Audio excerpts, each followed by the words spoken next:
at the beginning of the 20th century, Christians were really limited by what they could do.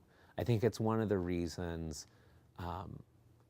there's so little Christian art that to me is worth looking at in the 20th century, because it was assumed if it was Christian, it would be in a certain style. And that's not fully true, because then you have people like Matisse, you know, who does the wonderful chapel for the nuns who took care of him, and you have Georges Rouault, and you have artists who are doing amazing work that is explicitly Christian, but they're sort of one-offs. That, you know, I mean, they're not, those are not artists you would, well, Rouault you might identify as a Christian artist, but Matisse you would not. And I don't think, I mean, I don't think he would claim to be one, and I would never claim that he is a Christian artist, but he does a pretty amazing chapel for these nuns, you know. There are other artists like that, anyway, who are breaking out of the style that it was assumed Christians would work in. Because I think in the 19th and 20th centuries, Christianity became so linked to sort of prudish moralism, you know, and Christian literature was instructive.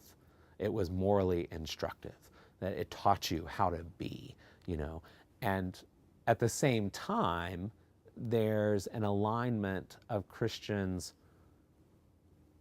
with conservatives that react to changes in, for example, the art world, when there are massive changes going on in how we paint, how we look at images, all of these things, and Christians in general choose a sort of reactive tone and identify those things as being against Christianity.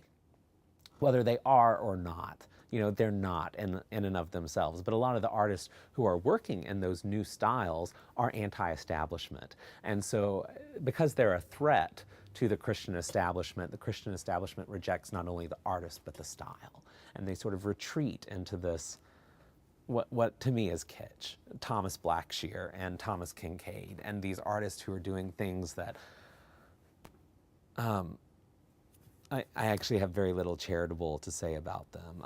I think that some people find them very meaningful, and so I appreciate that. I myself do not, you know.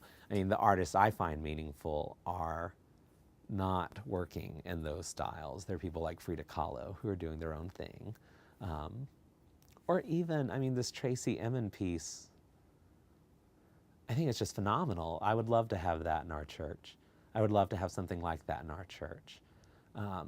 But I think with this new generation of people reassessing what Christianity looks like in the humanities, what is a Christian poem? What is a Christian novel? What is a Christian work of art?